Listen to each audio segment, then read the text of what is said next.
The children's laughter stopped at midnight. In the hush that followed, something else began to speak. Soft, scraping, just behind the walls. If you listen closely, you might still hear it, even now. Subscribe, if you dare. But know this, some stories leave marks that don't heal. The orphanage on Queen Street was a place of order, of prayers whispered before dawn, and the scent of starch and candle wax. Sister Agnes, who had come from Ireland with a heart full of hope and a mind sharpened by loss, kept her journal beneath her pillow. She wrote by the light of a stubby candle, her script neat and slanted, the ink sometimes smudged by trembling hands. On the first night of October 1872, she wrote, "The children say there is a man behind the wall. They say he knows what the matron did. I have told them not to speak of such things, but they only smile, as if I am the child and they the keepers of secrets." The orphanage was a brick building, 3 stories high, with a chapel at its heart and a garden choked by wild roses. 10 children lived there, each with a story that no one wanted to hear. Their names were written in the ledger by the front door, a list that Sister Agnes read every morning as if reciting a litany of the lost. Mary, Thomas, Clara, Samuel, Joseph, Anna, Peter, Ruth, Daniel, and little Cecilia, who still sucked her thumb at night. The first sign that something was wrong came with the sound. It was faint at first, a tapping like a child's finger on wood, coming from the wall behind the dormitory beds. Sister Agnes heard it as she made her rounds, the rosary beads cold in her hand. She pressed her ear to the plaster, but the sound stopped, replaced by a silence so deep it seemed to swallow her heartbeat. The children grew restless. They whispered in corners, their eyes darting to the walls. Mary, the oldest at 12, began to draw strange shapes in the dust beneath her bed, circles within circles, lines that twisted into thorns. When Sister Agnes asked her about them, Mary only shrugged. "He showed me," she said, her voice flat. "The man behind the wall." On the third night, Sister Agnes found a page torn from the chapel's missal, tucked beneath the altar cloth. The Latin words were smeared, but she could make out a phrase. "Non nobis, Domine, non nobis, sed nomini tuo da gloriam." Not to us, O Lord, not to us, but to your name give glory. The page was stained with something dark, almost black, and the edges were singed as if by a candle flame. The matron, Mrs. Callahan, was a stern woman with a face like carved stone. She dismissed the children's stories as nonsense, the product of too much imagination and too little discipline. But Sister Agnes saw the way the matron's hands shook when she locked the chapel doors at night and how she flinched at the sound of the bells. On the 5th night, Thomas vanished. His bed was perfectly made, his shoes lined up beneath it, his rosary a pile of gray ash on the pillow. No one saw him leave. The doors were locked, the windows barred. Sister Agnes found a single golden thread on the floor, glinting in the morning light. The children did not cry. They sat in silence at breakfast, their eyes fixed on the walls. When Sister Agnes asked where Thomas had gone, Anna replied, "He went to confession. The man behind the wall took him." Sister Agnes began to pray more fervently, her knees bruised from the stone floor. She wrote in her journal, "I fear something walks these halls at night. The children know more than they say. I have found symbols carved into the wood beneath the chapel pews, crosses turned upside down, circles with eyes at their center. I do not know their meaning." The priest, Father O'Malley, came once a week to hear confessions and say Mass. He was a quiet man, his face shadowed by the brim of his hat. When Sister Agnes showed him the torn page and the golden thread, he frowned but said nothing. That night, she heard him in the chapel, his voice low and urgent, as if arguing with someone who was not there. The next morning, Clara was gone. Her bed was untouched, her shoes in place, her rosary, nothing but dust. Sister Agnes found a scrap of paper beneath her pillow written in a child's hand. "Forgive me, Father, for I have sinned. I am not sorry." The disappearances continued. Each night, another child vanished. Each morning the same pattern. A made bed, shoes lined up, a rosary reduced to ash. The ledger by the door grew shorter, the names crossed out in Sister Agnes's trembling hand. Rumors spread through Charleston. Some said the orphanage was cursed, that the sins of the past had come home to roost. Others whispered of a secret room, hidden behind the walls, where the matron had done unspeakable things. The clergy denied everything, but their eyes were haunted, their voices thin. On the seventh night, Sister Agnes heard voices in the walls, children's voices, singing a hymn she did not recognize. The sound was muffled, as if coming from far away, but the words chilled her blood. We are the lost. We are the found. We are the ones who wear the crown. She wrote in her journal, I am afraid. The children are not afraid. They look at me as if I am the one who is lost. I have seen shadows moving in the corners of the chapel, shapes that do not belong to this world. I have found more golden threads woven into the altar cloth, hidden beneath the floorboards. The matron grew ill, her skin pale and clammy. She locked herself in her room, refusing to eat or speak. Sister Agnes heard her weeping at night, her sobs muffled by the thick walls. The children said nothing. They sat in the garden, their eyes fixed on the chapel, their hands folded in their laps. On the ninth night, only Cecilia remained. She clung to Sister Agnes, her small hands cold and trembling. He's coming for me, she whispered. He knows what I did. Sister Agnes held her close, her heart pounding. She did not sleep that night. She sat by Cecilia's bed praying the rosary until her lips were numb. At dawn, Cecilia was gone. Her bed was made, her shoes lined up, her rosary a pile of ash. Sister Agnes's journal was found open on her pillow, the last entry written in a hand not her own. The man behind the wall is waiting. He knows all our sins. The city awoke to rumors thick as the morning fog. 10 children vanished without a trace, and the orphanage on Queen Street stood silent, its windows shuttered, its doors locked from within. The bells did not ring for morning prayers. The neighbors, mostly old women and dock workers, crossed themselves as they passed, whispering of curses and retribution. The matron, Mrs. Callahan, was not seen at the market. The priest, Father O'Malley, did not appear for his usual rounds. Only Sister Agnes remained, her presence marked by the flicker of candlelight in the upper window and the faint sound of weeping that drifted into the street at dusk. Inside, the orphanage was a mausoleum of order. Beds made, shoes lined up, rosaries reduced to ash. The air was thick with the scent of old incense and something else, something metallic, like blood or rust. Sister Agnes moved through the halls as if in a dream, her hands trembling, her eyes red-rimmed from sleeplessness. She clutched her journal to her chest, the pages now filled with a script she did not recognize, words that twisted and writhed across the paper like living things. She tried to pray, but the words caught in her throat. The chapel was colder than before, the shadows deeper. She found more symbols carved into the wood, crosses inverted, circles with eyes, a hand with a single finger raised in warning. She traced them with her finger, feeling the grooves cut deep into the grain. She wondered who had made them, and when. The silence was broken only by the sounds in the walls. At first, it was a faint tapping, like a child's finger on wood. Then it grew louder, more insistent. A scratching, a shuffling, as if something was moving just out of sight. Sister Agnes pressed her ear to the plaster, her breath held tight in her chest. She heard voices, faint and distant, speaking in a language she did not know. Sometimes she thought she heard the children's laughter, twisted and strange, echoing through the empty halls. She wrote in her journal, though she no longer remembered picking up the pen. The words came unbidden, her hand moving of its own accord. He is here, she wrote. He walks the halls at night. The children are with him. They are not afraid. They are singing. The matron's room was locked, the key gone.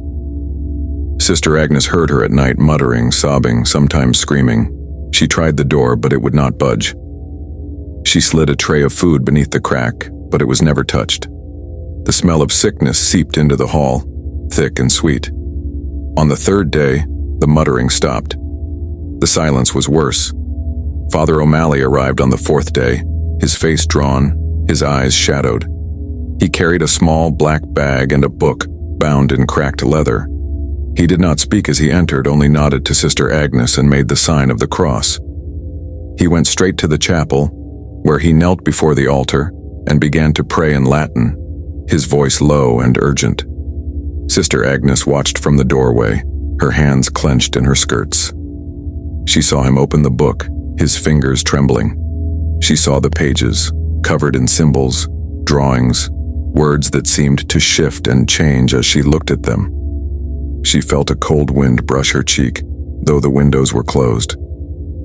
After an hour, Father O'Malley rose and turned to her.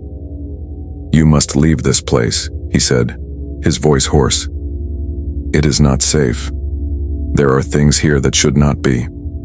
Sister Agnes shook her head. "The children, they are gone," he said, his eyes hard. "Pray for their souls. Pray for your own." He left as quickly as he had come, the book clutched to his chest. Sister Agnes watched him go, her heart pounding. She felt the weight of the orphanage pressing down on her, the walls closing in. That night she dreamed of the children. They stood in a circle in the chapel, their faces pale and blank. They held hands, their eyes fixed on the altar.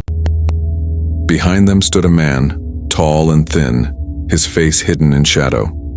He raised his hand, and the children began to sing, a hymn she had never heard, the words sharp and cold as ice. She woke with a start, her heart racing. The room was dark, the candle burned down to a stub. She heard the sound again, the tapping, the scratching, louder now, closer. She rose from her bed, her feet cold on the stone floor. She followed the sound down the hall, past the empty dormitory, past the locked door of the matron's room.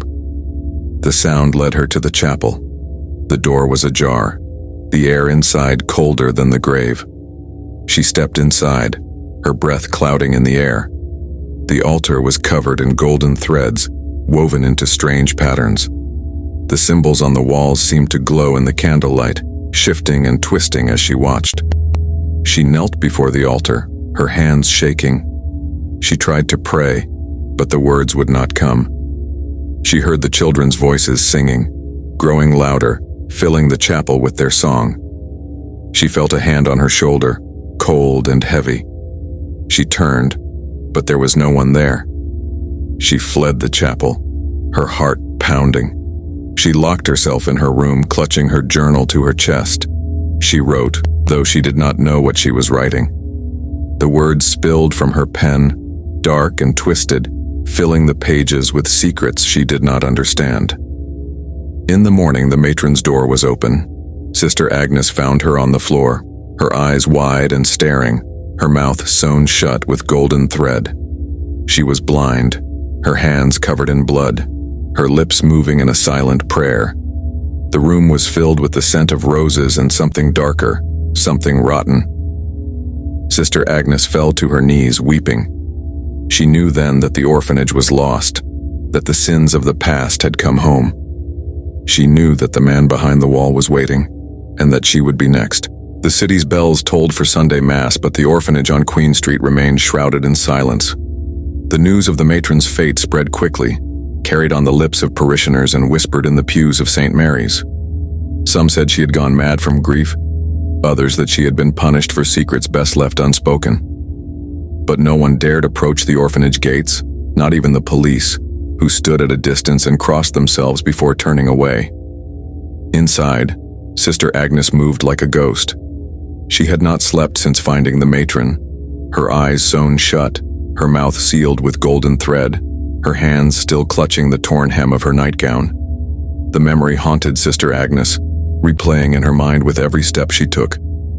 She could not bring herself to touch the body, nor to close the matron's staring eyes.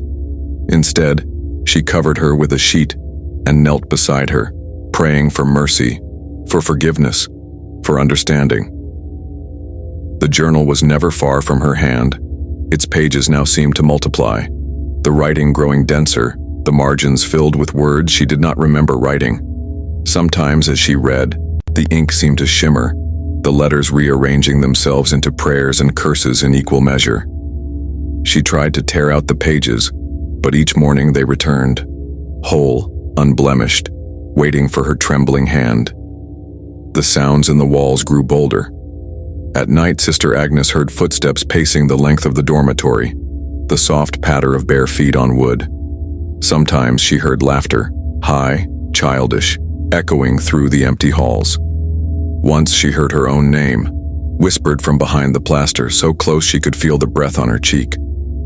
She began to see things too. Shadows that moved against the grain of the candlelight, faces peering from the corners of rooms, eyes that blinked and vanished when she turned to look.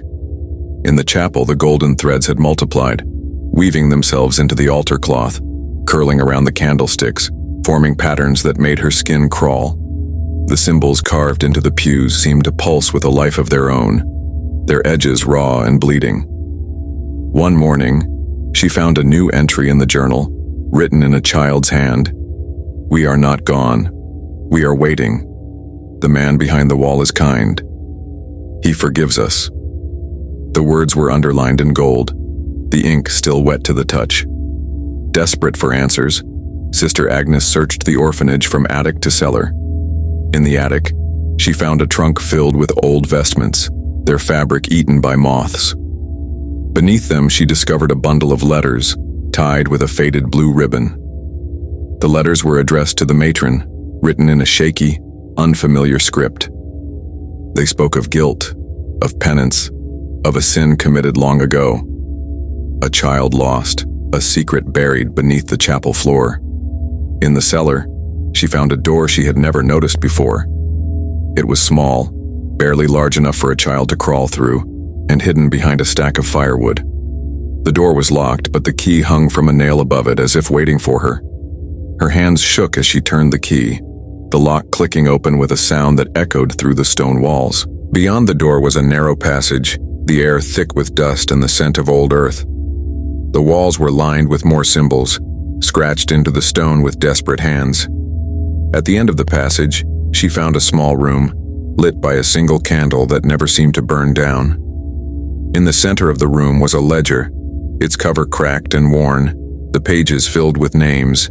Some she recognized, others she did not. She ran her finger down the list, her heart pounding. Each name was followed by a date and a single word: taken. The last 10 names were the children: Mary, Thomas, Clara, Samuel, Joseph, Anna, Peter, Ruth, Daniel, Cecilia. The dates matched the nights they had vanished. Beneath the ledger, she found a scrap of parchment covered in the same golden thread that had sealed the matron's mouth. The thread formed a single word: confess. Sister Agnes fell to her knees, the weight of the room pressing down on her. She tried to pray, but the words caught in her throat. She felt the presence behind her, a cold, heavy shadow that filled the room. She did not turn. She could not. The journal was in her hand again, though she did not remember bringing it. She opened it to a blank page, her pen moving of its own accord. "Forgive me, Father, for I have sinned," she wrote, the words spilling out in a torrent. "I have failed them. I have failed you. I am afraid." The candle flickered, the shadows dancing on the walls. She heard the children's voices, singing their strange hymn, the words twisting through the air like smoke. She felt the golden thread winding around her fingers, binding her hands to the page. When she finally looked up, the passage was gone. The door had vanished, replaced by solid stone. She was alone in the darkness, the ledger open before her, the names glowing in the candlelight. Somewhere above, the bells of St. Mary's tolled the hour. Sister Agnes closed her eyes and wept, her tears falling on the page, smudging the ink, blurring the names of the lost. The city's heat pressed down, thick and suffocating, as if the very air mourned the vanished children. The orphanage, once a place of routine and discipline, had become a mausoleum of secrets.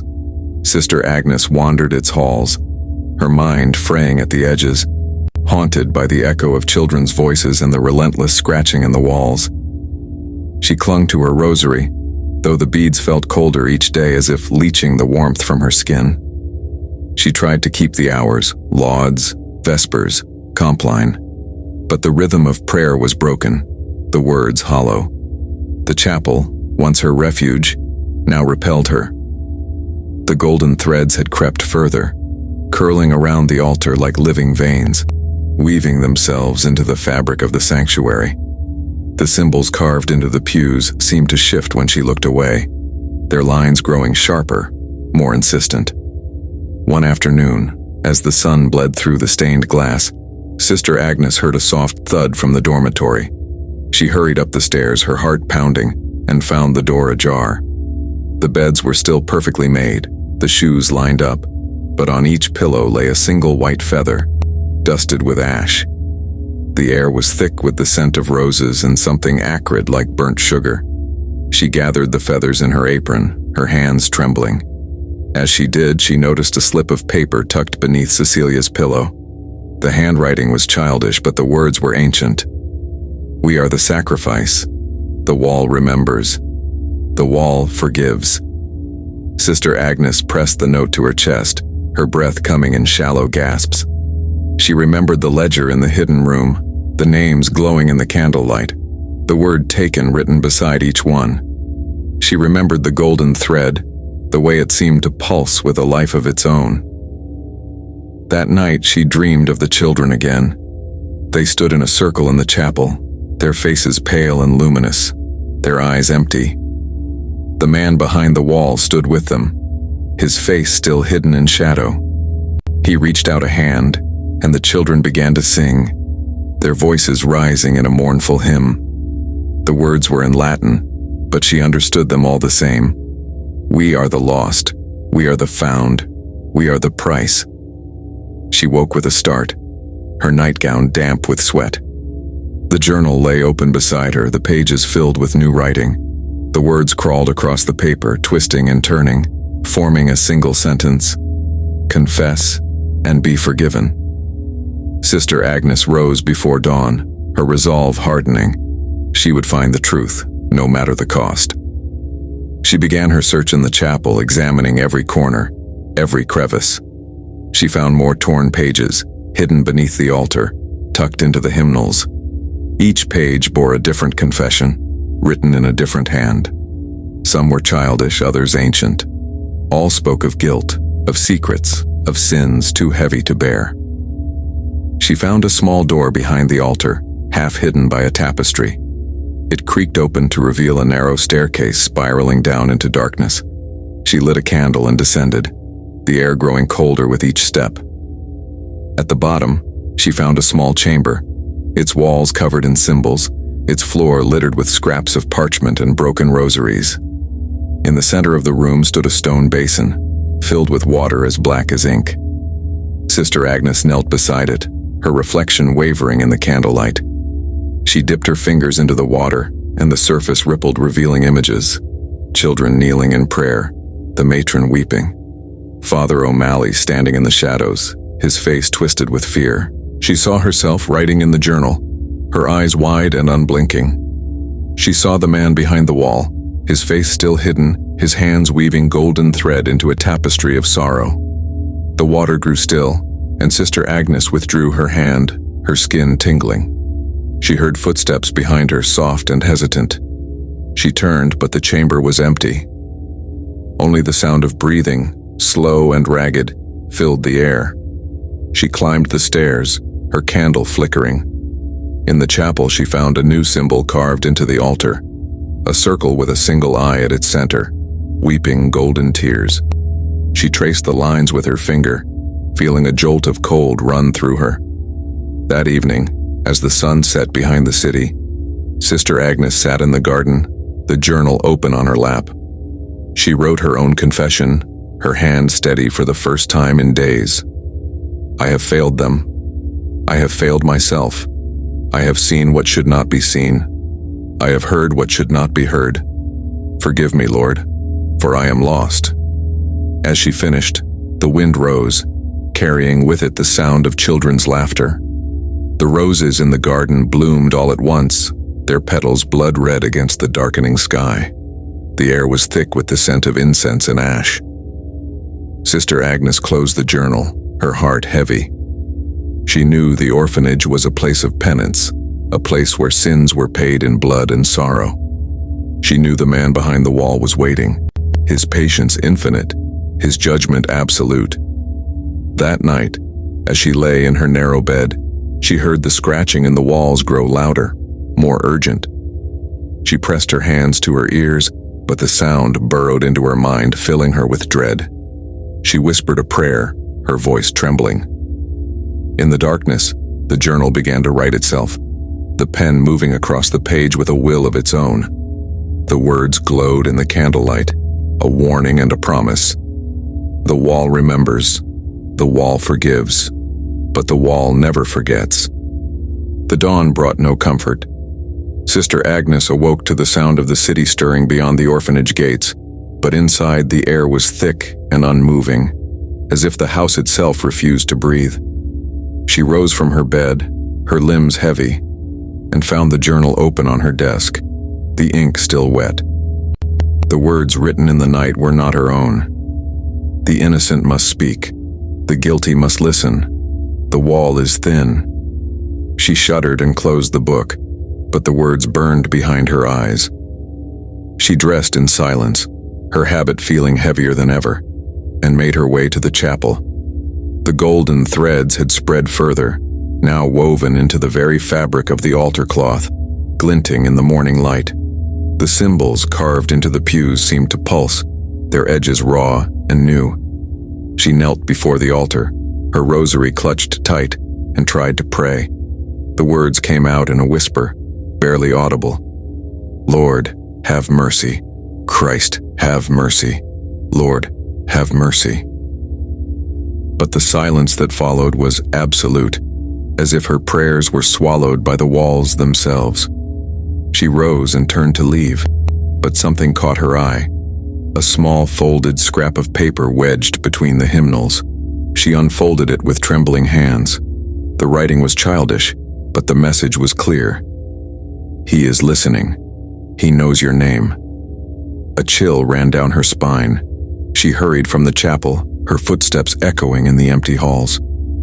She made her way to the dormitory where the beds remained perfectly made, the shoes lined up, the feathers from the day before now gone. The air was thick with the scent of roses and something sour, like spoiled milk. She searched the room looking for any sign, any clue. Beneath Mary's bed she found a small wooden box, its lid carved with the same symbols she had seen in the chapel. Inside were scraps of paper, each bearing a single word: confess, forgive, remember. The last scrap was blank, but as she held it, words began to appear, written in golden ink. The wall is opening. Panic rose in her chest. She fled the dormitory, her breath coming in short gasps. She ran to the matron's room, the memory of that terrible night still fresh in her mind. The room was just as she had left it, the sheet covering the body, the air thick with the scent of roses and decay. But now, on the wall above the bed, a new symbol had been drawn in ash, a circle with a single eye, weeping golden tears. Sister Agnes fell to her knees, her hands shaking. She tried to pray, but the words would not come. She felt the weight of the orphanage pressing down on her, the sins of the past rising up to claim her. She remembered the ledger in the hidden room, the names glowing in the candlelight, the word taken written beside each one. She rose and left the room, her resolve hardening. She would find the truth no matter the cost. She made her way to the cellar, the key to the hidden door clutched in her hand. The passage was just as she remembered, narrow, dark, the walls lined with symbols. The candle in the small chamber still burned, its flame steady and bright. She opened the ledger, her hands trembling. The names were still there, the word taken beside each one. But now, beneath the last name, Cecilia, a new name had appeared, written in golden ink: Agnes. She staggered back, her heart pounding. She heard footsteps behind her, soft and hesitant. She turned, but the chamber was empty. Only the sound of breathing, slow and ragged, filled the air. She fled the cellar, her mind racing. She ran to the garden, the roses blooming in the morning light, their petals blood-red against the green. She knelt in the grass, her hands buried in the earth, and wept. As she wept, she heard the children's voices, singing their strange hymn. The words twisted through the air, sharp and cold. We are the lost. We are the found. We are the price. She rose and wiped her tears, her resolve hardening. She would not let the orphanage claim her. She would find the truth, no matter the cost. That night she sat in her room, the journal open before her. She wrote her own confession, her hand steady. I have failed them. I have failed myself. I have seen what should not be seen. I have heard what should not be heard. Forgive me, Lord, for I am lost. As she finished, the wind rose, carrying with it the sound of children's laughter. The roses in the garden bloomed all at once, their petals blood-red against the darkening sky. The air was thick with the scent of incense and ash. Sister Agnes closed the journal, her heart heavy. She knew the orphanage was a place of penance, a place where sins were paid in blood and sorrow. She knew the man behind the wall was waiting, his patience infinite, his judgment absolute. That night, as she lay in her narrow bed, she heard the scratching in the walls grow louder, more urgent.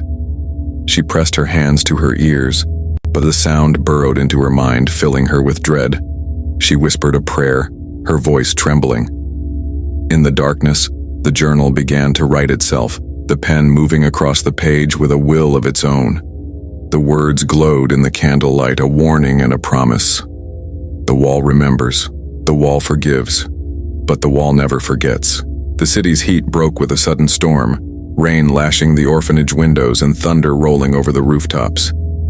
Sister Agnes sat awake, the journal open before her, the candle guttering in the wind that slipped through the cracks. She watched the pen move across the page, her own hand limp at her side, as if the words were being pulled from the air itself. They are not gone, the journal wrote. They are waiting. The wall is thin. The wall is hungry. Lightning flashed, illuminating the chapel door at the end of the hall. For a moment, Sister Agnes saw a figure standing there, a child, barefoot, her nightdress stained with ash. The figure vanished with the next flash, leaving only the echo of laughter and the scent of roses. Sister Agnes rose, her legs unsteady, and made her way to the chapel. The golden threads had grown thicker, now binding the altar like a web. The symbols carved into the pews glowed faintly in the storm's light, their lines twisting and writhing. She knelt before the altar, her rosary clutched so tightly the beads dug into her flesh. Lord, have mercy, she whispered, her voice barely audible above the storm. Protect these children. Protect me. A gust of wind blew open the chapel door, scattering hymnals across the floor. Among them, she found another torn page, this one from a book she did not recognize. The Latin was dense, the script old and faded, but she could make out a single phrase. Non licet parvulis, transire sine pretio. It is not permitted for the little ones to pass without a price. She shivered and tucked the page into her habit. The storm raged outside, but inside the orphanage the air was still, the silence broken only by the sound of her own breathing. She returned to her room, the journal still open, the pen still moving. Confess, it wrote. Confess and be forgiven. She sat at her desk, her hands trembling, and began to write. She wrote of her childhood in Ireland, of the famine that had taken her family, of the guilt she carried for surviving when so many had not. She wrote of her arrival in Charleston, of the hope she had felt, the faith that had sustained her. She wrote of the children, their laughter, their tears, their secrets.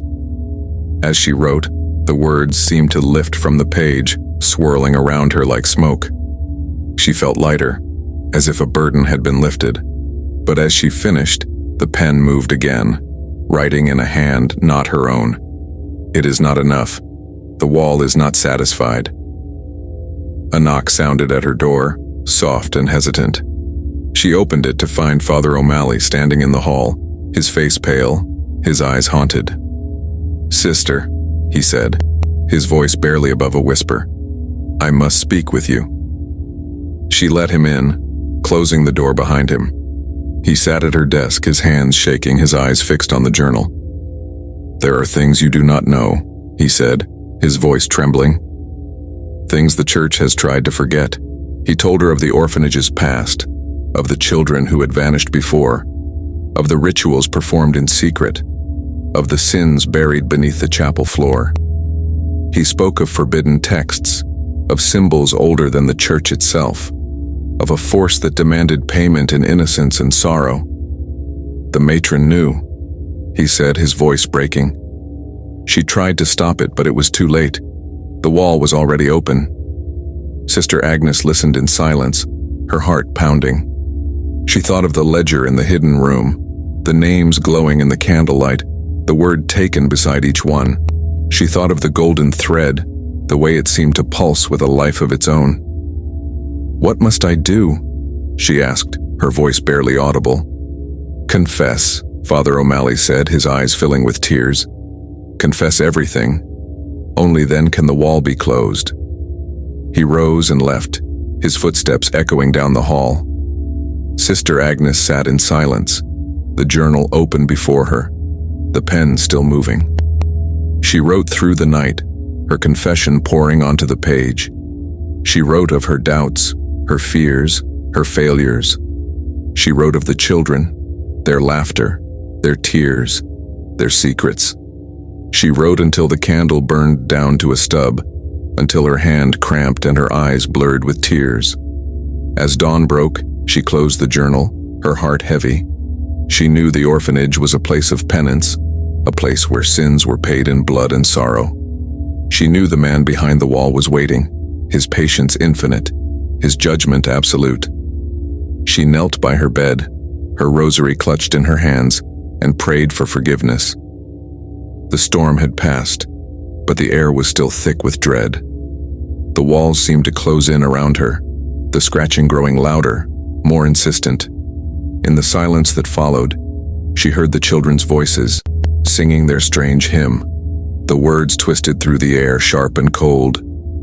"We are the lost. We are the found. We are the price." Sister Agnes wept, her tears falling on the journal, smudging the ink, blurring the words. She knew the wall would never forget. The morning after the storm, the city's streets glistened with rain, but the orphanage remained shrouded in a gray, unmoving gloom. Sister Agnes moved through the halls as if underwater, her mind heavy with the weight of Father O'Malley's confession. The priest had not returned. She wondered if he ever would, or if the orphanage had claimed him too, as it had claimed the children, the matron, and perhaps in time herself. She found herself drawn again to the chapel, unable to resist the pull of the golden threads and the shifting symbols. The air inside was colder than the rest of the house, and the silence pressed against her ears. She knelt before the altar, her knees aching on the stone, and tried to pray. The words came out in a whisper, barely more than breath. As she prayed, she noticed something new. A small, blackened book wedged behind the altar candlesticks. She reached for it, her fingers brushing against the rough leather. The cover was scorched, the title long since burned away, but as she opened it, the pages fell apart in her hands, brittle and ancient. Only a few fragments remained, each covered in cramped Latin script and strange diagrams, circles within circles, eyes, hands, and a figure standing behind a wall. She traced the figure with her finger, feeling a chill run through her. The words beneath it were faded, but she could make out a single phrase: "Custos Parietis," the keeper of the wall.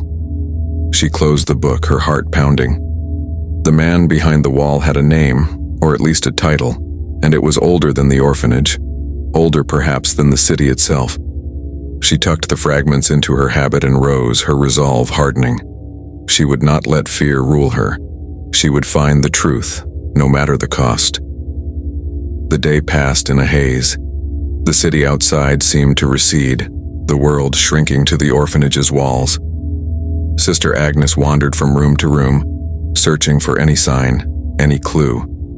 In the dormitory, she found the bed still perfectly made, the shoes lined up, but now, on each pillow, a single golden thread lay coiled like a serpent.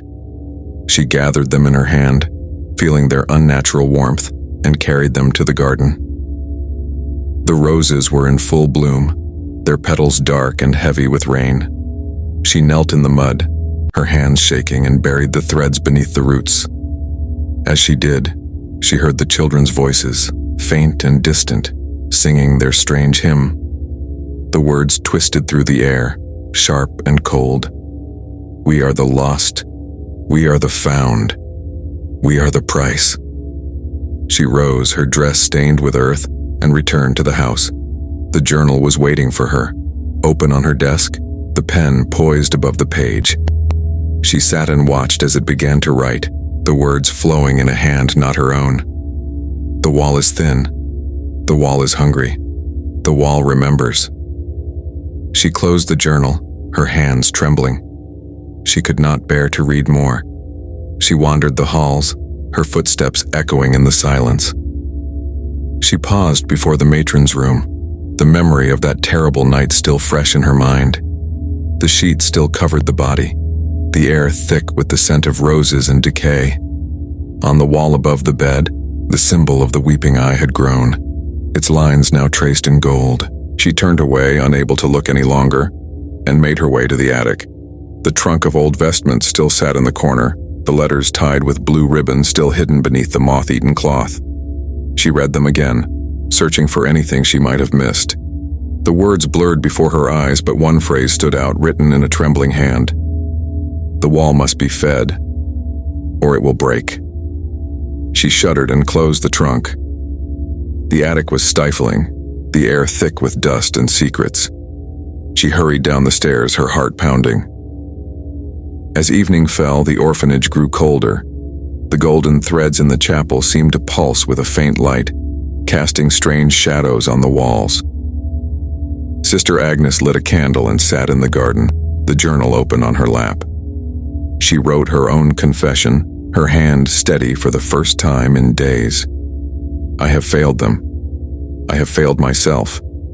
I have seen what should not be seen. I have heard what should not be heard. Forgive me, Lord, for I am lost. As she finished, the wind rose, carrying with it the sound of children's laughter. The roses in the garden trembled, their petals falling like blood on the earth. The air was thick with the scent of incense and ash. She closed the journal, her heart heavy. She knew the orphanage was a place of penance, a place where sins were paid in blood and sorrow. She knew the keeper of the wall was waiting, his patience infinite, his judgment absolute. That night, as she lay in her narrow bed, she heard the scratching in the walls grow louder, more urgent. She pressed her hands to her ears, but the sound burrowed into her mind, filling her with dread. She whispered a prayer, her voice trembling. In the darkness, the journal began to write itself, the pen moving across the page with a will of its own. The words glowed in the candlelight, a warning and a promise. The wall is opening. The price is not yet paid. The next morning, the orphanage felt emptier than ever. The city's life seemed to have retreated from Queen Street, leaving only the hush of dread and the slow tick of the grandfather clock in the hall. Sister Agnes moved through the rooms, her senses sharpened by fear and exhaustion. The air was heavy, as if the walls themselves were holding their breath. She found herself drawn to the dormitory once more. The beds, untouched, seemed to mock her with their order. The shoes, still lined up, were gathering dust. On each pillow, the golden thread she had buried in the garden had returned, coiled and gleaming. She reached out to touch one, and it writhed beneath her fingers, vanishing into the linen as if it had never been there. A cold sweat broke across her brow. She backed away, her heart pounding, and nearly tripped over a small object on the floor. It was a rosary, but not one she recognized. The beads were blackened, the crucifix twisted, and the chain was threaded with gold. She picked it up, and the metal burned her skin, leaving a faint mark in the shape of a circle. She dropped the rosary and fled the room, her breath coming in short, ragged gasps. She ran to the chapel, seeking refuge, but the golden threads had spread further, now woven into the very walls. The symbols carved into the pews glowed faintly, their lines shifting and twisting when she looked away. She knelt before the altar, her hands shaking, and tried to pray. The words caught in her throat, choked by fear. She heard the children's voices, faint and distant, singing their strange hymn. The words twisted through the air, sharp and cold. We are the lost. We are the found. We are the price. She rose and turned to leave, but the chapel door slammed shut behind her. She was trapped, the air growing colder, the shadows deepening. She heard footsteps behind her, soft and hesitant. She turned, but the chapel was empty. Only the sound of breathing, slow and ragged, filled the air. She pressed her back to the altar, her heart pounding. The golden threads pulsed with a faint light, casting strange shadows on the walls. She closed her eyes and whispered a prayer, her voice trembling. When she opened her eyes, the journal was in her hands, though she did not remember picking it up. The pen moved across the page, writing in a hand not her own. The wall is thin, the wall is hungry, the wall remembers. She closed the journal, her hands trembling. She could not bear to read more. She wandered the chapel, her footsteps echoing in the silence. She paused before the altar, the memory of the children's laughter still ringing in her ears. She noticed something new, a small blackened key lying on the altar, its surface etched with the same symbols she had seen in the hidden room. She picked it up, feeling its weight, and knew it was meant for her. She left the chapel, the key clutched in her hand, and made her way to the cellar.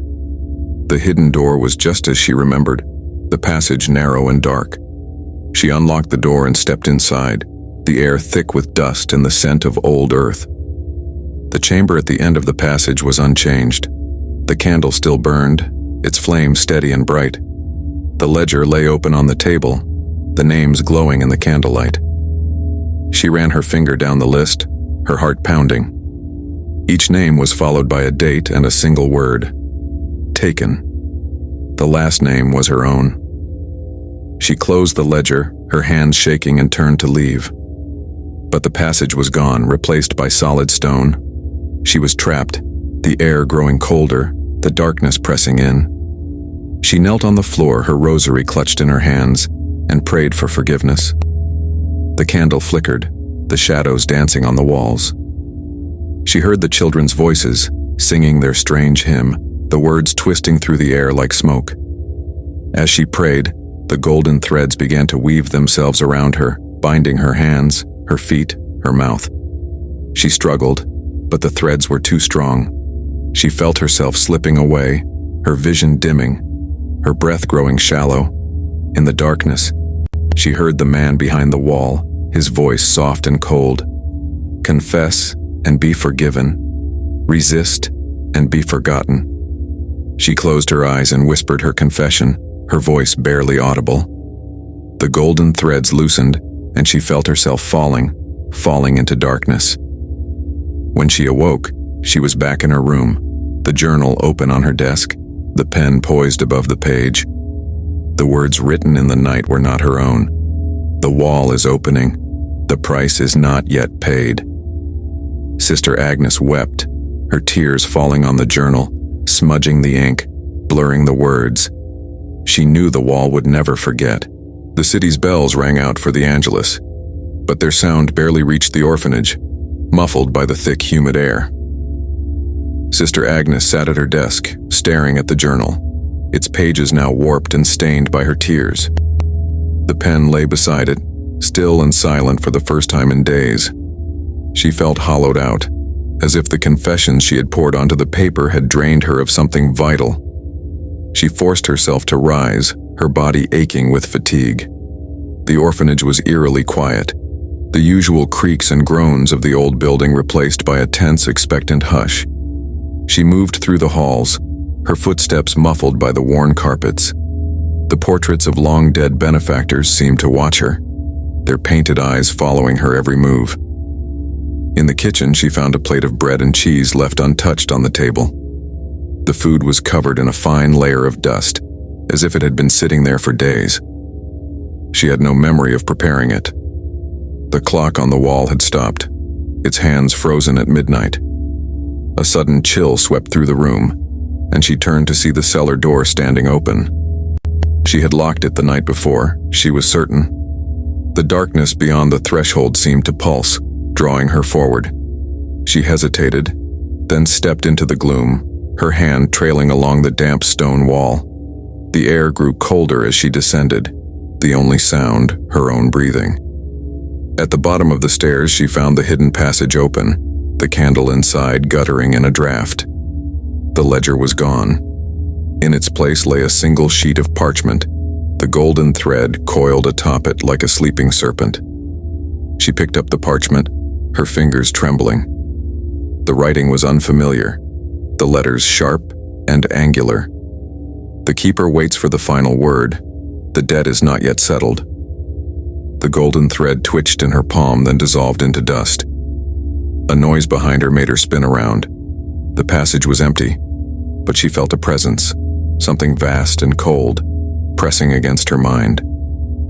She backed away, her heart racing, and hurried up the stairs, slamming the cellar door behind her. Back in the main hall, she found the air thick with the scent of roses and something acrid, like burnt sugar. The wallpaper was peeling, revealing strange markings beneath, symbols she recognized from the forbidden texts, now etched into the very bones of the house. She wandered from room to room, searching for any sign of the children. In the dormitory, the beds were still made, but the pillows were indented as if small heads had only just lifted from them. The shoes were gone, leaving only faint outlines in the dust. On the windowsill, a row of feathers had been arranged in a perfect circle. In the chapel, the golden threads had woven themselves into a tapestry behind the altar, depicting a scene she could not bear to look at for long. The faces of the children stared out at her, their eyes empty, their mouths sewn shut with gold. At the center stood a figure, tall and faceless, one hand pressed against a wall that bled light. She fell to her knees, her breath coming in short, sharp gasps. The air was thick with incense, the smoke curling into shapes that seemed to whisper her name. She pressed her hands to her ears, but the voices only grew louder, chanting in a language she did not know. A sudden pain lanced through her head and she doubled over, clutching her temples.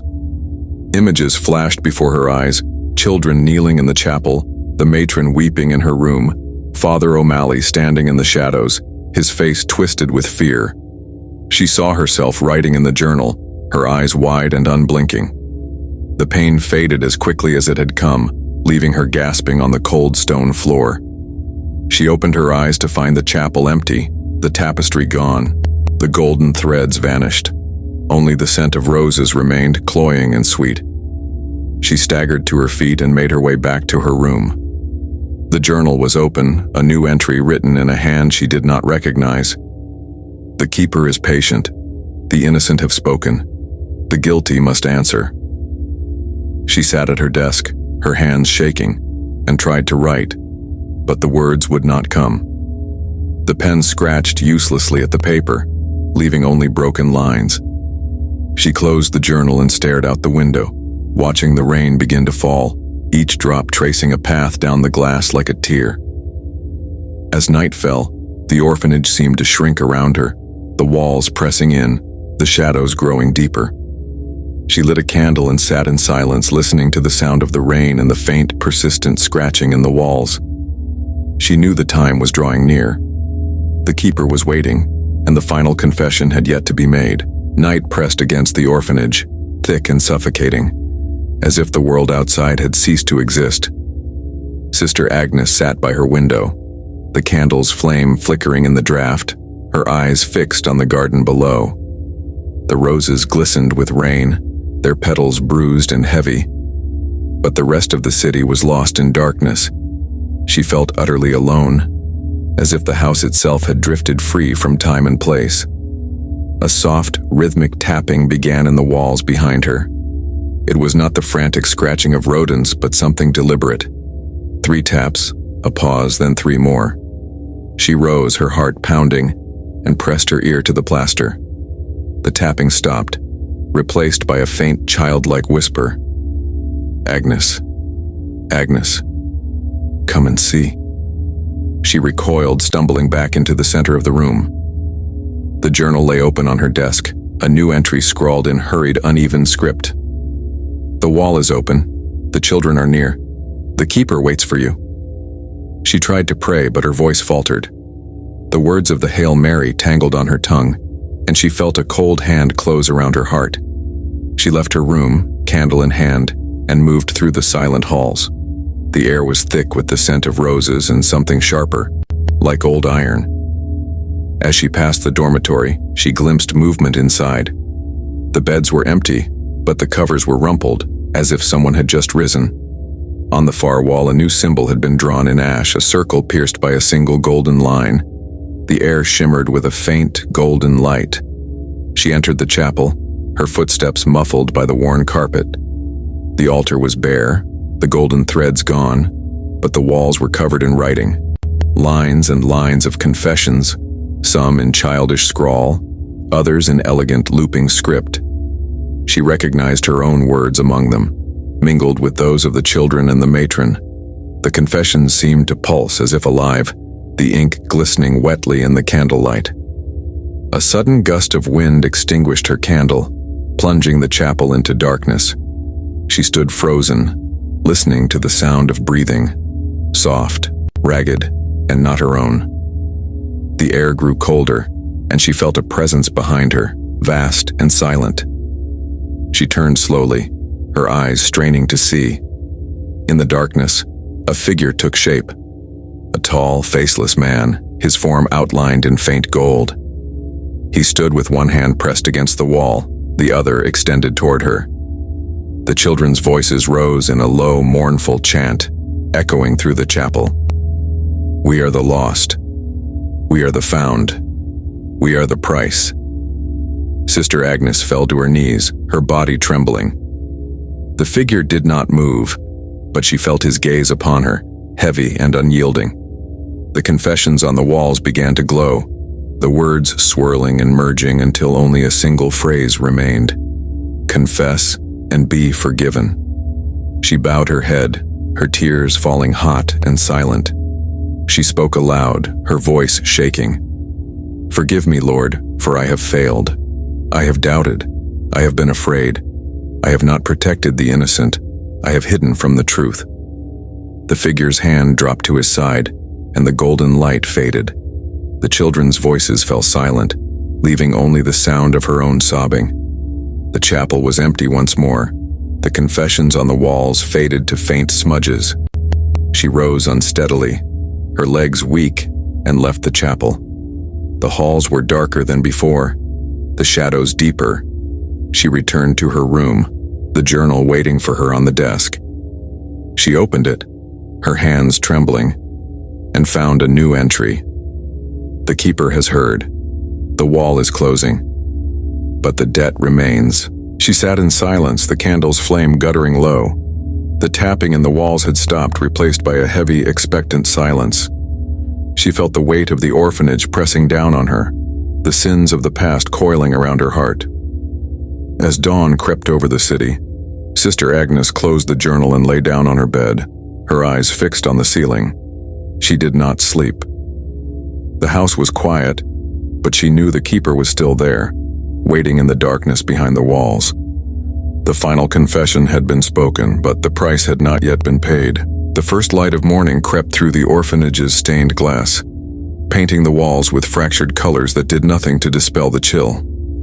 Sister Agnes sat upright in her bed, her hands folded tightly in her lap. She had not slept, nor had she dared to close her eyes for more than a moment. The silence in the house was absolute, as if the world itself was holding its breath. She rose and dressed, her movements slow and deliberate. The journal lay closed on her desk, but she could feel its presence, a weight in the room that pressed against her thoughts. She avoided looking at it, afraid of what new words might have appeared in the night.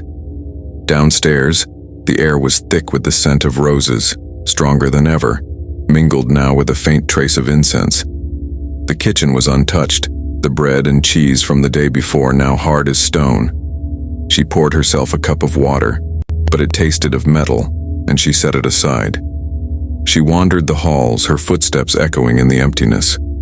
The portraits on the walls seemed to have changed overnight, their eyes darker, their expressions more severe. She paused before the painting of the orphanage's founder, Father Bellamy, and for a moment, she thought she saw his lips move, as if whispering a warning she could not hear.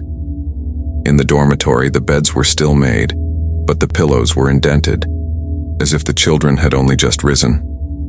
The shoes were gone, and in their place a line of small ashen footprints led from each bed to the door.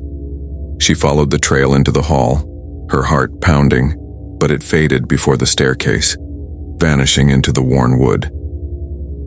The chapel was colder than the rest of the house, the air heavy with the weight of unspoken prayers. The confessions on the walls had faded, but the golden threads had returned, now woven into a single, intricate knot above the altar. She reached out to touch it, and the threads unraveled at her fingertips, falling to the floor in a silent cascade. A sudden noise behind her made her turn. The door to the sacristy stood open, though she was certain she had closed it the night before. She stepped inside, the small room dim and cluttered with vestments and candlesticks. On the table lay a torn page from a book, the Latin words smeared and nearly illegible. She could make out only a few phrases. Custos parietis, peccata, redemptio, keeper of the wall, sins, redemption. She tucked the page into her pocket and returned to the chapel. The golden threads on the floor had arranged themselves into a circle, enclosing a single white feather. She knelt and picked it up, feeling a jolt of cold run through her. The feather was impossibly light, and as she held it, she heard the faintest echo of children's laughter. She left the chapel, the feather clutched in her hand, and made her way to the garden. The roses were in full bloom, their petals dark and heavy, but the earth beneath them was disturbed, as if something had been buried there in the night. She knelt and brushed the soil aside, uncovering a small wooden box. Inside were the children's rosaries, each one blackened and twisted, the beads fused together by some unknown heat. She wept, her tears falling onto the rosaries, but they did not cool. She closed the box and buried it again, her hands shaking. The garden felt colder now, the sunlight weak and distant. Returning to the house, she found the journal open on her desk, though she had left it closed. A new entry had appeared, the ink still wet. The keeper is patient. The wall is closing. The debt is not yet paid. She sat at her desk, the feather still in her hand, and tried to write, but the words would not come. The pen scratched uselessly at the paper, leaving only broken lines. She closed the journal and stared out the window, watching the city come to life beyond the orphanage gates. As the day wore on, the house grew colder, the shadows lengthening. She lit a candle and sat in silence, listening to the faint, persistent tapping in the walls. The sound was slower now, more deliberate, as if counting down to something inevitable. She knew the time was drawing near. The keeper was waiting, and the final price had yet to be paid. The children's laughter echoed in her mind, mingled with the words of the hymn she could not forget. We are the lost. We are the found. We are the price. The afternoon sun was weak, barely warming the orphanage's stone floors. Sister Agnes wandered the halls, her mind clouded by exhaustion and dread. The tapping in the walls had grown more rhythmic, almost like a heartbeat, and she found herself unconsciously matching her steps to its slow, relentless pace. The house felt smaller, the ceilings lower, the shadows deeper. She paused at the door to the matron's room, her hand hovering over the knob. The memory of that night, the matron's sightless eyes, her mouth sewn shut with golden thread, rose up, threatening to choke her. But something compelled her to enter. The room was unchanged, the sheet still draped over the body, the air thick with the scent of wilted roses and something sour. On the bedside table, a new object had appeared, a small, ornate reliquary, its silver tarnished and its glass cracked. Inside, nestled on a bed of black velvet, was a single golden needle. Sister Agnes stared at it, her breath catching. She reached out, her fingers trembling, and as she touched the reliquary, a sharp pain shot through her hand. She snatched it back, a drop of blood welling on her fingertip. The pain faded, replaced by a strange numbness. She wrapped her finger in her handkerchief and left the room, the reliquary untouched. The tapping in the walls grew louder, more insistent, as if urging her onward. She returned to the chapel, the feather still in her pocket. The golden threads had vanished, but the knot above the altar had left a faint impression in the wood, a circle with a single eye at its center. She knelt and pressed her palm to the mark, feeling a cold pulse beneath her skin. A voice soft and distant echoed in her mind. The wall is thin, the wall is hungry, the wall remembers. She rose, her knees stiff, and made her way to the attic. The trunk of old vestments was still there, the letters tied with blue ribbon still hidden beneath the moth-eaten cloth. She untied the ribbon and spread the letters on the floor, searching for anything she might have missed. One letter, written in a shaky hand, caught her eye. It spoke of a ritual, performed in secret, meant to protect the orphanage from a darkness that dwelled beneath its foundations. The writer warned that the ritual required a sacrifice, innocence freely given, or guilt unwillingly surrendered. If the ritual failed, the wall would open, and the keeper would claim what was owed. Sister Agnes read the letter again and again, her mind racing. She thought of the children, their laughter, their secrets. She thought of the matron, her guilt, her silence. She thought of her own failures, her own sins. A sudden gust of wind rattled the attic window, scattering the letters across the floor. She gathered them up, her hands shaking, and hurried downstairs. The house was growing colder, the light fading. She lit a candle and sat at her desk, the journal open before her. She wrote her confession, her hand steady despite her fear. I have failed them. I have failed myself. I have seen what should not be seen. I have heard what should not be heard. Forgive me, Lord, for I am lost. As she finished, the tapping in the walls stopped. The silence was absolute, pressing against her ears. She closed the journal and sat in the darkness, waiting. A soft knock sounded at her door. She opened it to find the hallway empty, but on the floor lay a single white feather dusted with ash.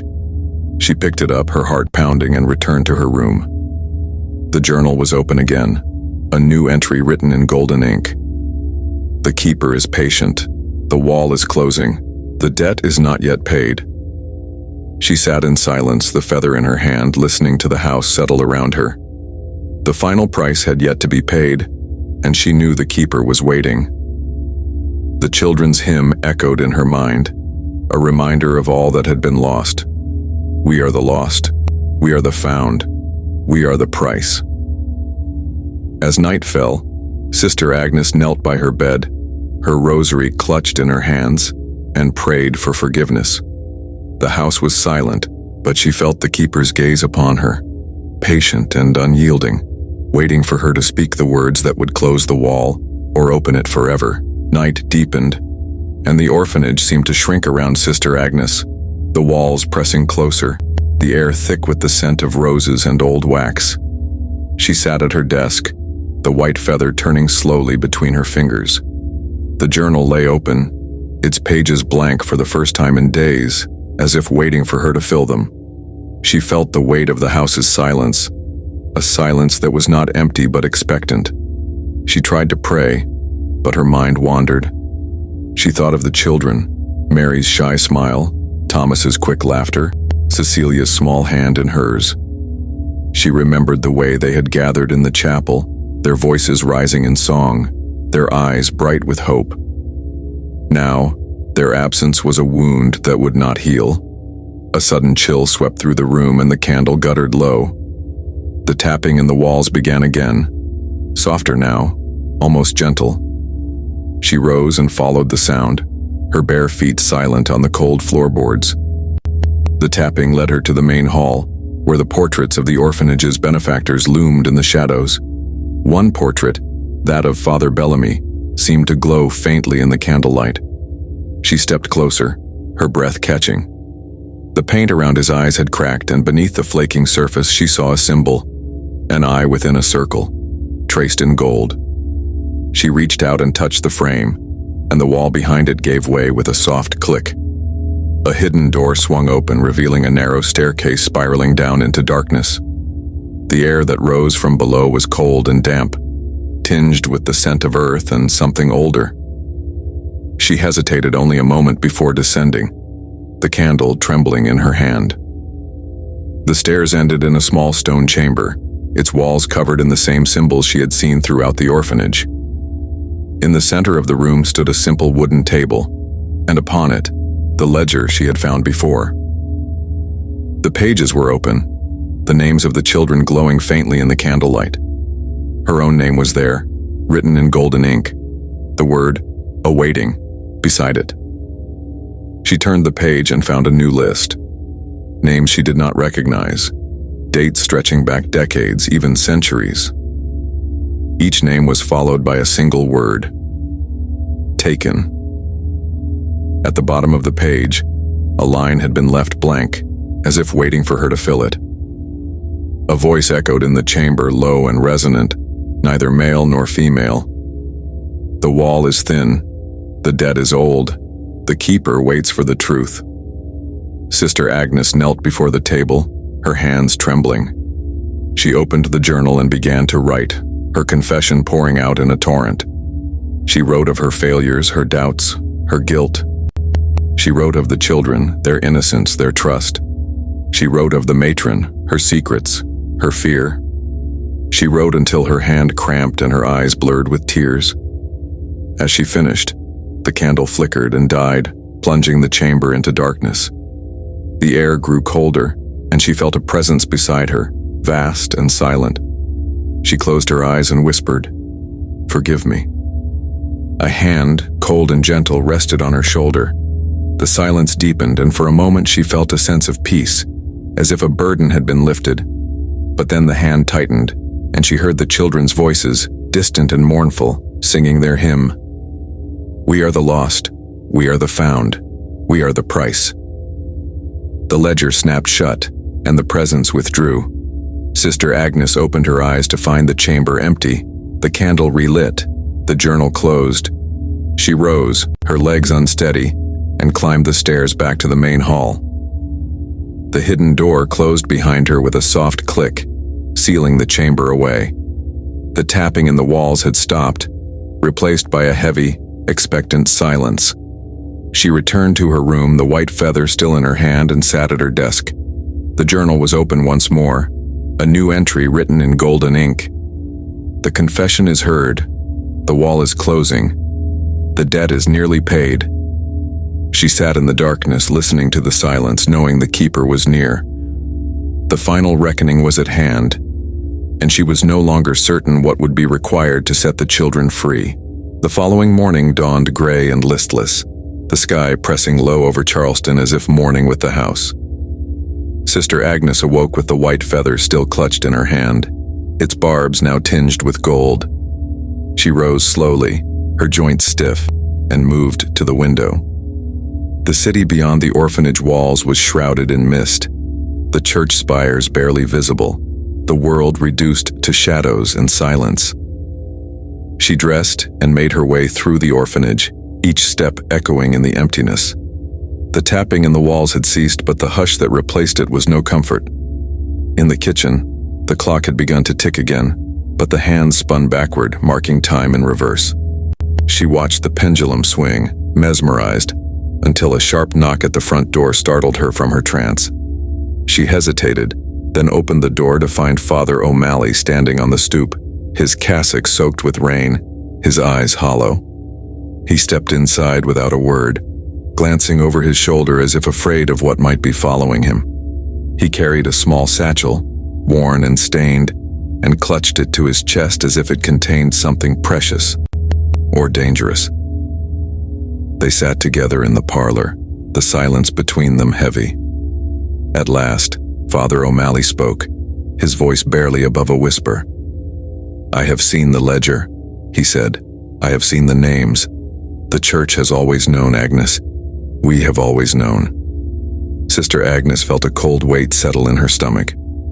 "Why did you not warn us?" she asked, her voice trembling. He shook his head, his hands twisting in his lap. "We thought the rituals would hold. We thought the confessions would be enough. But the wall is older than the church, older than this city. It remembers every sin, every broken promise. It demands payment." He opened the satchel and drew out a bundle of papers, torn pages from forbidden texts, their margins crowded with annotations in Latin and Greek. He spread them on the table, his fingers tracing the symbols. "The keeper is not a demon nor a saint. It is a witness. It is justice for the forgotten, the wronged, the innocent who were never mourned." Sister Agnes studied the pages, her eyes drawn to a single phrase repeated over and over. "Redemptio per innocentium," redemption through innocence.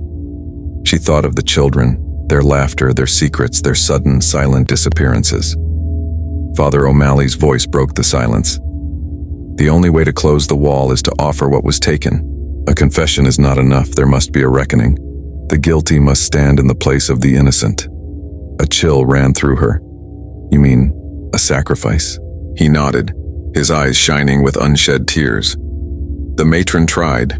She thought her silence would be enough. But the wall knows the truth. It knows who is guilty and who is not. Sister Agnes felt the weight of her own failures pressing down on her. She remembered the children's confessions, their words too old for their years, their knowledge of sins they could not have committed. She remembered the matron's terror, her muttered prayers, her final, silent plea. Father O'Malley reached across the table and took her hand. "You are not alone, Agnes. I will stand with you. We will face the keeper together." They rose and made their way to the chapel, the forbidden texts clutched between them. The golden threads had returned, weaving themselves into the altar cloth, the symbols on the walls glowing faintly in the dim light. They knelt before the altar, their voices joined in prayer, their confessions rising together. As they prayed, the air grew colder, the shadows deepened. The golden threads began to unravel, twisting through the air like smoke.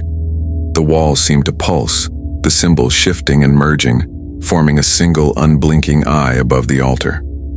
A voice filled the chapel, low and resonant, echoing from the stones themselves. "The wall is thin, the debt is old, the keeper waits." Father O'Malley rose, his face pale but resolute. He stepped forward, placing the forbidden texts on the altar. "We confess our failures. We confess our guilt. We offer ourselves in place of the innocent." The golden threads wrapped around his wrists, binding him to the altar. Sister Agnes tried to cry out, but her voice was stolen by the cold. The eye above the altar wept golden tears, each drop hissing as it struck the stone. The children's voices rose in a mournful hymn, their words echoing through the chapel. "We are the lost. We are the found. We are the price." Sister Agnes knelt beside Father O'Malley, her hands clasped in prayer, her heart pounding. The keeper was near, and the final reckoning had begun. The chapel's air thickened, heavy with incense and the metallic tang of fear. The golden threads binding Father O'Malley shimmered, tightening with every word of the children's hymn. Sister Agnes knelt at his side, her own hands trembling as she tried to form a prayer. But her mind was blank, her thoughts scattered by the presence pressing in from all sides. The eye above the altar blinked, its golden tears falling faster, pooling on the stone and running in thin rivulets toward the pews. The forbidden texts on the altar fluttered as if caught in a wind, their pages turning of their own accord, revealing more of the strange, ancient script. The words seemed to glow, casting a sickly light over the chapel. Father O'Malley's voice broke through the silence, hoarse but determined. "We confess our failures. We confess our blindness. We confess the harm done in the name of mercy." The golden threads pulsed with each admission, their light growing brighter, almost blinding. Sister Agnes felt a pressure in her chest, as if invisible hands were squeezing her heart. She forced herself to speak, her voice barely more than a whisper. "I confess my fear. I confess my silence. I confess that I did not protect the children as I should have." The words burned as they left her lips, and the golden thread snaked toward her, wrapping around her wrists and ankles, anchoring her to the cold stone floor. The hymn grew louder, the children's voices overlapping, their words weaving through the chapel like a spell. The walls seemed to breathe, the symbols carved into the wood and stone shifting, rearranging themselves into a single unbroken circle. The air vibrated with a low, resonant hum, and the candle flames guttered, casting monstrous shadows.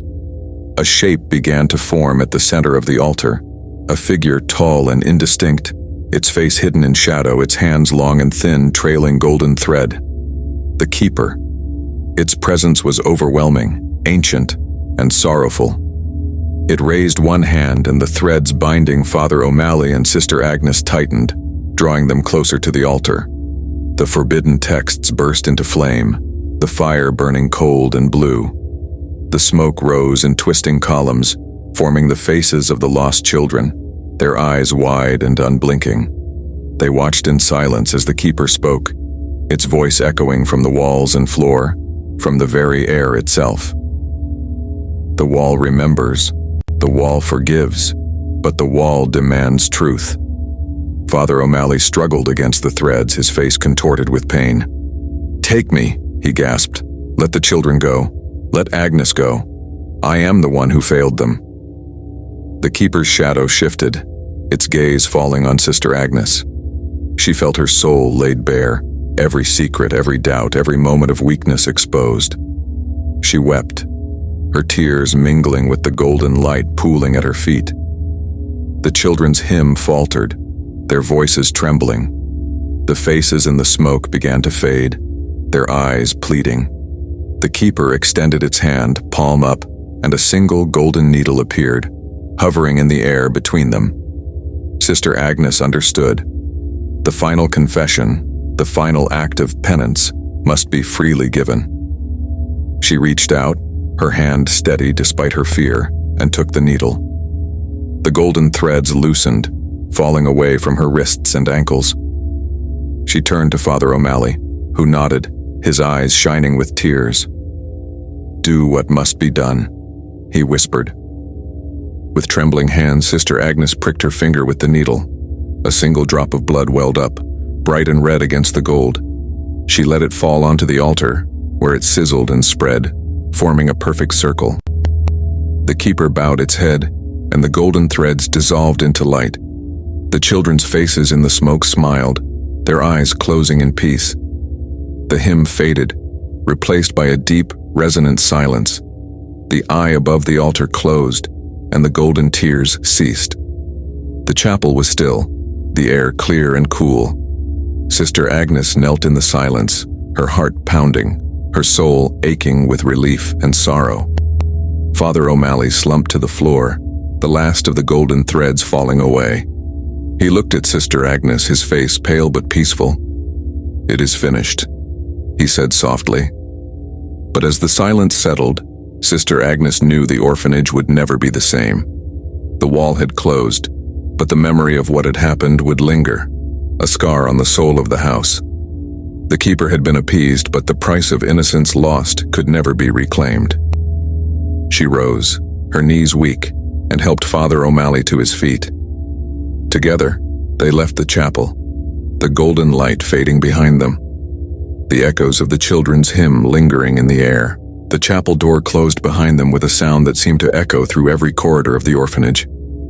Sister Agnes and Father O'Malley stood in the hallway, the hush around them so complete it felt unnatural. The golden light had faded, but the air still shimmered with a sense of something vast and unseen, as if the Keeper's presence lingered just beyond the edge of sight. They moved together through the house, their footsteps slow and uncertain. The portraits on the walls appeared changed. Father Bellamy's painted eyes now gentle, the matron's likeness softened by a faint, sorrowful smile. The oppressive weight that had haunted the orphanage for so long seemed to have lifted, but in its place was a fragile, aching quiet. Sister Agnes paused at the dormitory door, her hand resting on the worn wood. She pushed it open, half expecting to find the bed still made, the shoes lined up, the room untouched. Instead, the bed sheets were rumpled, as if the children had just risen, and the air was filled with the faintest trace of laughter. On each pillow lay a single white feather, unmarked by ash or gold. She gathered the feathers in her hands, her heart aching with a bittersweet hope. Father O'Malley stood beside her, silent, his gaze distant. He crossed himself, lips moving in a prayer she could not hear. They made their way to the garden, where the roses bloomed brighter than ever, their petals glistening with dew. The earth was soft beneath their feet, and the morning sun broke through the clouds, casting long shadows across the grass. Sister Agnes knelt and buried the feathers at the base of the oldest rosebush, whispering a prayer for each child by name. As she finished, a gentle breeze stirred the petals, and for a moment, she thought she heard the children's voices, singing a hymn of peace. The sound faded quickly, leaving only the rustle of leaves and the distant tolling of church bells. Inside, the orphanage felt changed.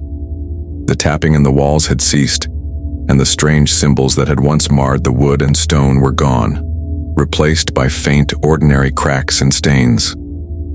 The golden threads had vanished, leaving no trace of their passage. The air was lighter, the rooms brighter, as if the house itself had been freed from a long and terrible dream. Sister Agnes returned to her room, the journal waiting for her on the desk. She opened it, half fearing what she might find. The pages were blank, save for a single line written in her own hand. The wall is closed. The innocent are at rest. She sat for a long time, staring at the words, her mind drifting through memories of the children, their laughter, their tears, their small hands reaching for comfort. She wept, not from fear or guilt, but from a deep aching gratitude that the ordeal was over, that the children were finally at peace. Father O'Malley joined her, his face drawn but calm. He placed a hand on her shoulder, and together they knelt in prayer, giving thanks for the mercy that had been shown, for the forgiveness that had been granted, and for the hope that the orphanage might one day be a place of joy again. As the day wore on, the city outside returned to life. The sounds of carriages and voices drifted through the open windows, and the scent of fresh bread from the bakery on the corner mingled with the roses in the garden. The world had not ended, though it felt forever changed. That evening, Sister Agnes walked the halls one last time, her footsteps echoing in the quiet. She paused at the chapel, the altar now bare, the eye above it faded to a faint outline. She lit a single candle and placed it on the altar, whispering a final prayer for the lost and the found. In the dormitory, she smoothed the bed sheets and lined up the shoes, her hands steady. She placed a rosary on each pillow, the beads cool and smooth, a symbol of hope and remembrance. As night fell, she sat by her window, watching the stars appear one by one. The journal lay closed on her lap, the white feather tucked between its pages. The orphanage was silent, but it was a peaceful silence, filled with the promise of new beginnings. Yet as she drifted toward sleep, a faint sound reached her ears, a single soft tap from somewhere deep within the walls. She opened her eyes, her heart steady, and listened. The sound did not come again. Sister Agnes closed her eyes and whispered, "Rest now, little ones. Rest." And for the first time in many nights, she slept without fear. The days that followed were gentle, as if the world itself was trying to soothe the wounds left behind. Sunlight lingered longer in the orphanage's halls, and the garden flourished, roses blooming in colors Sister Agnes had never seen before. Deep crimson, pale gold, and a white so pure it seemed to glow at dusk. The city outside resumed its rhythm, but within the orphanage, time moved differently, each moment heavy with memory and relief. Sister Agnes and Father O'Malley worked quietly, restoring order to the house. They scrubbed away the last traces of ash from the dormitory floors, polished the chapel's candlesticks, and washed the windows until the light poured in unimpeded. The forbidden texts were gathered and sealed in a wooden box, which Father O'Malley took to the bishop with a solemn promise that they would never again be opened. The matron's room was left untouched for several days, the door closed out of respect and sorrow. When at last Sister Agnes entered, she found the air lighter, the scent of decay replaced by a faint trace of lavender. The reliquary and golden needle were gone, as if claimed by the same force that had taken the children. On the bedside table, a single white feather rested atop a folded scrap of parchment. She opened it with trembling hands and read the words, written in a child's careful script. "Thank you for remembering us." She pressed the note to her heart, tears slipping down her cheeks. The guilt that had haunted her for so long eased, replaced by a quiet certainty that the children were at peace. She knelt by the bed and prayed, not for forgiveness, but in gratitude for the grace that had been shown. Father O'Malley spent his days in the chapel, tending to the altar and offering Mass for the souls of the lost. His sermons were quieter now, his voice gentler, as if he too had been changed by what they had endured. Parishioners who visited remarked on the peace that seemed to fill the chapel, a peace that lingered long after they left. The journal remained on Sister Agnes's desk, its pages blank except for the final line. "The wall is closed. The innocent are at rest." She found herself opening it each morning, half expecting new words to appear, but the pages remained empty. The white feather she had tucked inside never lost its luster, a silent reminder of all that had been lost and found. One afternoon, as she tended the roses, a little girl appeared at the garden gate. She was not one of the vanished children, but a stranger. Her dress patched, her shoes worn, her eyes wide with hope and fear. Sister Agnes knelt and opened her arms, and the girl ran to her, burying her face in the folds of Agnes's habit.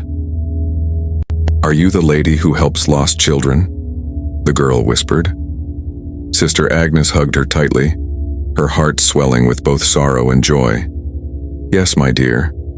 You are safe here." Word spread quietly through Charleston that the orphanage was open again, and soon more children arrived, some orphaned, some abandoned, all in need of care.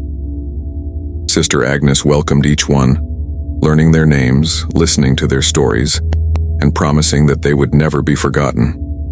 At night, she sometimes walked the halls, listening to the gentle breathing of the sleeping children.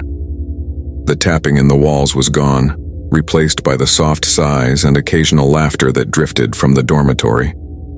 The house felt alive again, not with dread, but with hope. Father O'Malley remained by her side, his presence a comfort. They spoke often of the past, but more often of the future, of the children's schooling, of repairs to the roof, of the garden's next planting. The horrors of the vanished week lingered in their memories, but they did not speak of the keeper, or the wall, or the price that had been paid. Some wounds, they knew, would never fully heal, but they could be tended with kindness and faith. One evening, as Sister Agnes prepared for bed, she found a new rosary on her pillow. The beads were white as milk, the crucifix simple and unadorned. She held it in her hands, feeling a warmth spread through her chest. She knelt and prayed, her words soft and sure. As she finished, she heard a faint, familiar melody, the children's hymn, sung not in sorrow, but in peace. The sound drifted through the open window, mingling with the scent of roses and the distant tolling of church bells. Sister Agnes smiled, her heart light. The wall was closed, the innocent at rest, and the orphanage was once again a place of sanctuary. Yet, as she blew out her candle, she could not help but wonder if the keeper still watched, silent and unseen, waiting for the world to forget. But for now there was only peace, and the promise of a new day. Summer deepened, and the orphanage's days grew bright and full. Children's voices once again filled the halls, their laughter echoing off the high ceilings and spilling out into the sunlit garden.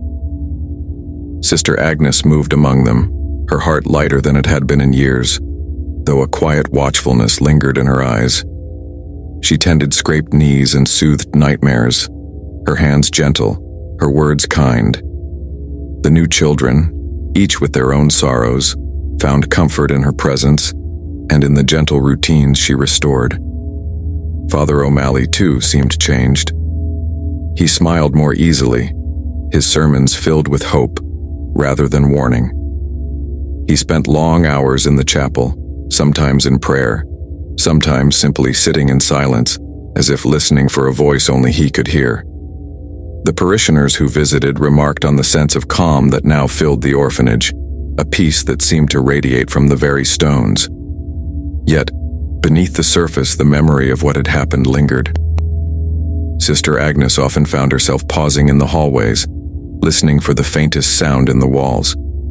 At night, she would sometimes wake, heart pounding, certain she had heard the old familiar tapping, but each time it was only the wind, or the creak of settling timbers, or the soft sigh of a sleeping child.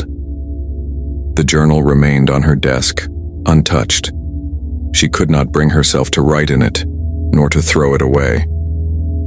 It was a relic now, a silent witness to all that had passed.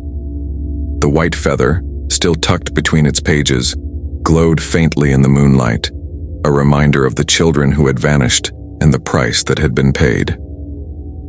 One evening, as dusk settled over Charleston, Sister Agnes sat in the garden, watching the children chase fireflies among the roses.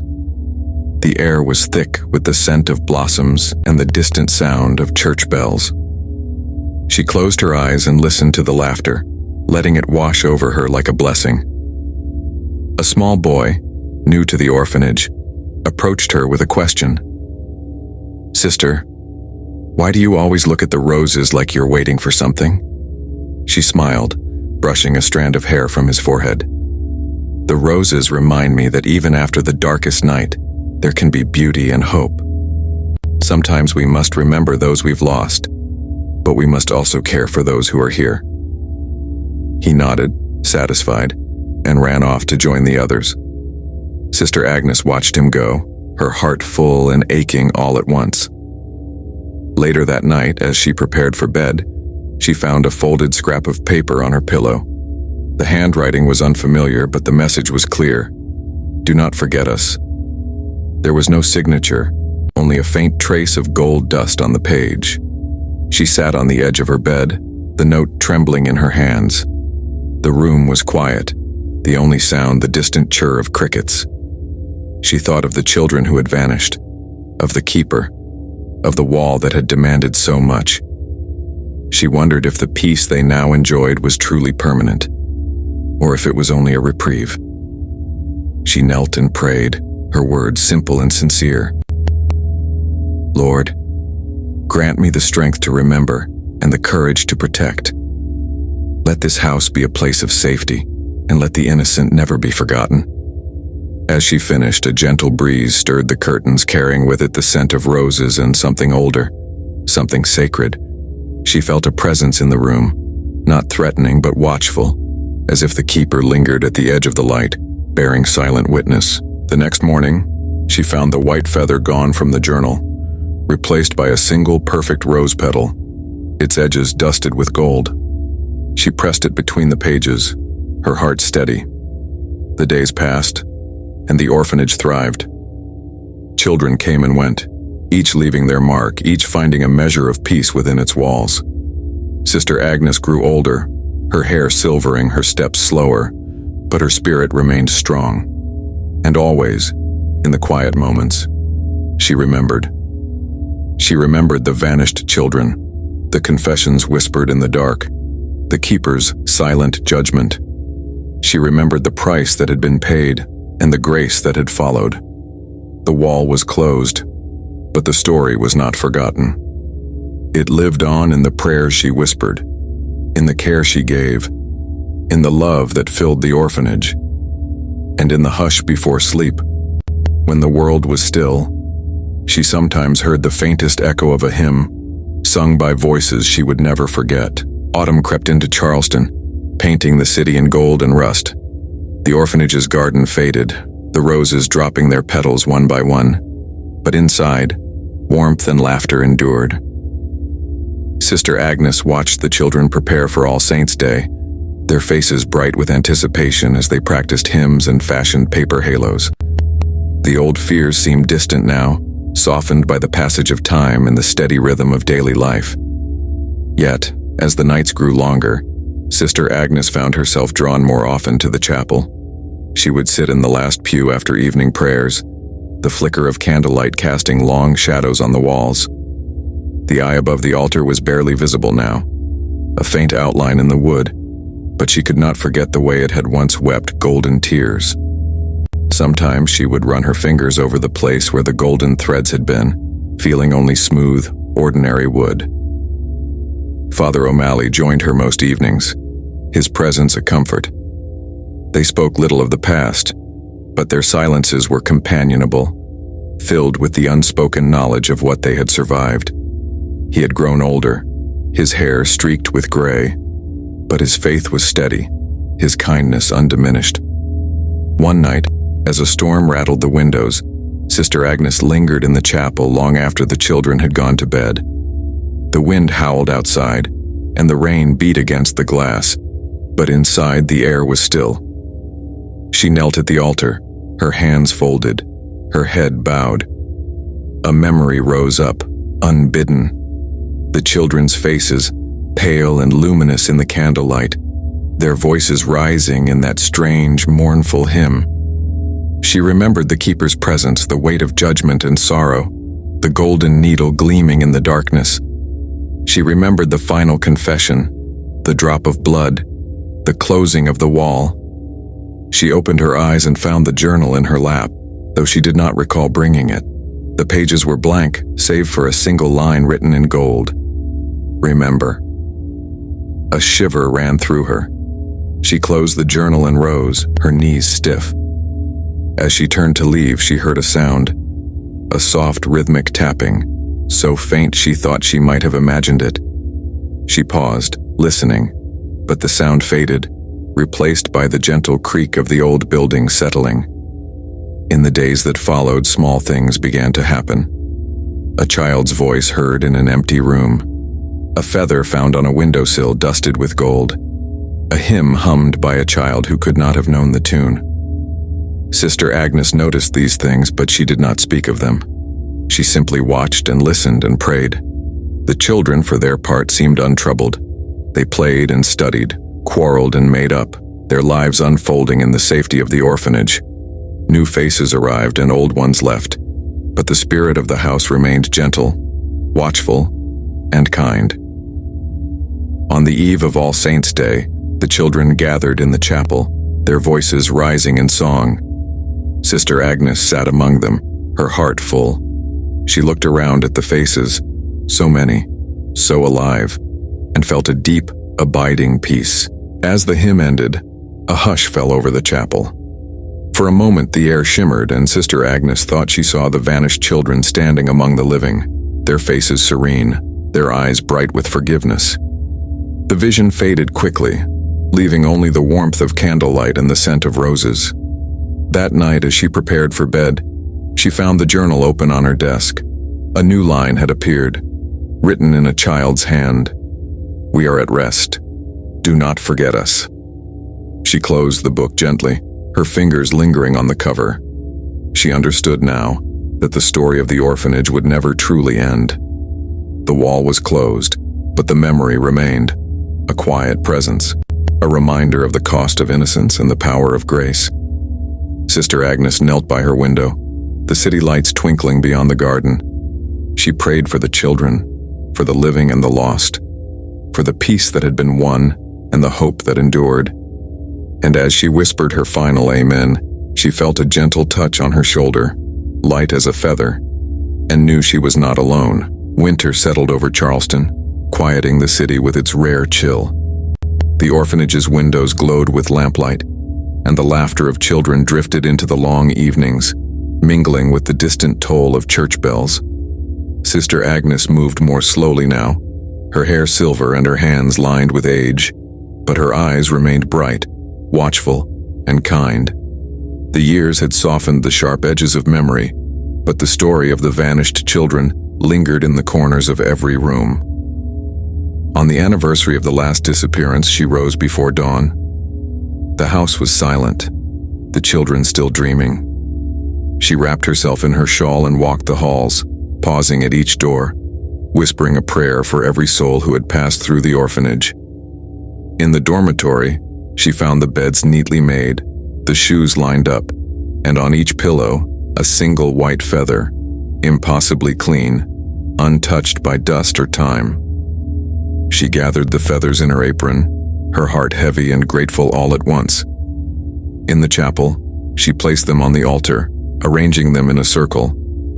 The eye above the altar was almost invisible now, faded to a memory in the wood.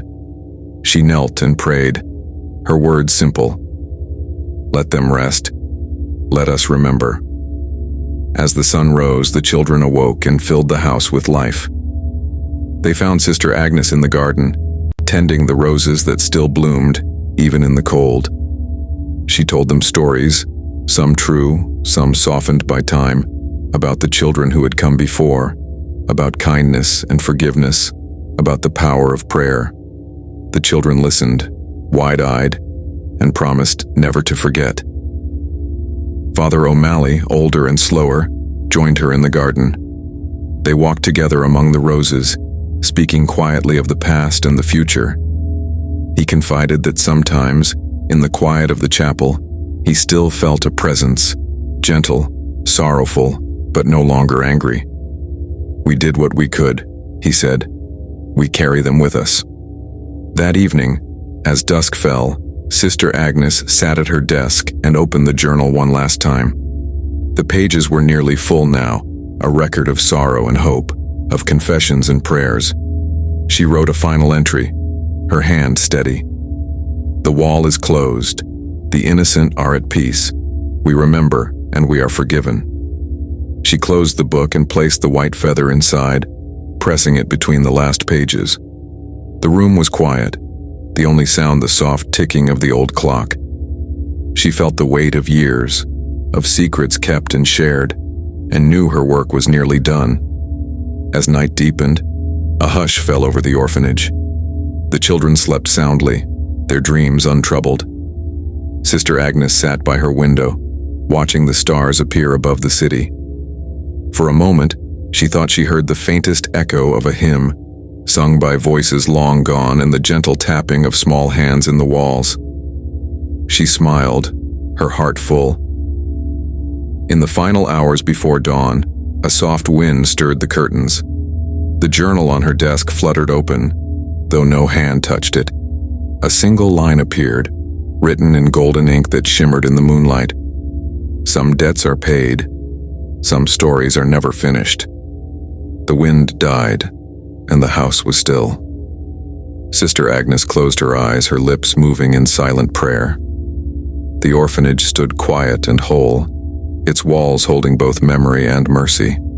And somewhere, just beyond the reach of lamplight and song, the keeper watched and waited, neither vengeful nor kind, but eternal, a witness to the price of innocence and to the grace that endures when the world forgets. The story of the orphan ledger Vanishings faded into rumor and legend, but the marks it left, on the walls, on the hearts of those who remembered, would never fully heal. In the hush of midnight, in the flicker of a candle, in the laughter of children, the past lingered, patient and unresolved. And so the orphanage endured, a place of sorrow and sanctuary, where prayers rose like smoke, and forgiveness was never out of reach. Even as the shadows lengthened and the story slipped quietly into the dark. You've walked the silent halls of Queen Street, felt the chill of vanished footsteps, and heard the echo of prayers that never quite reached heaven. Now, as the last candle gutters out and the orphanage fades into the hush of memory, what lingers with you? Is it the sorrow of Sister Agnes, the mystery of the keeper, or the uneasy question of what truly waits behind the walls of any sacred place.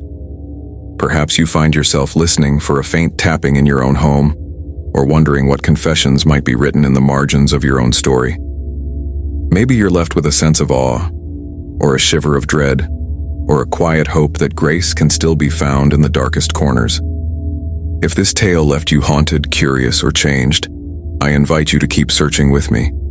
There are more sanctuaries with secrets, more relics with stories, more shadows where faith and fear entwine.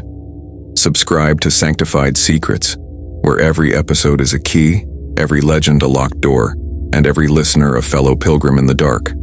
Light a candle, say a prayer, and remember, some stories are not meant to be forgotten. Subscribe, if you dare.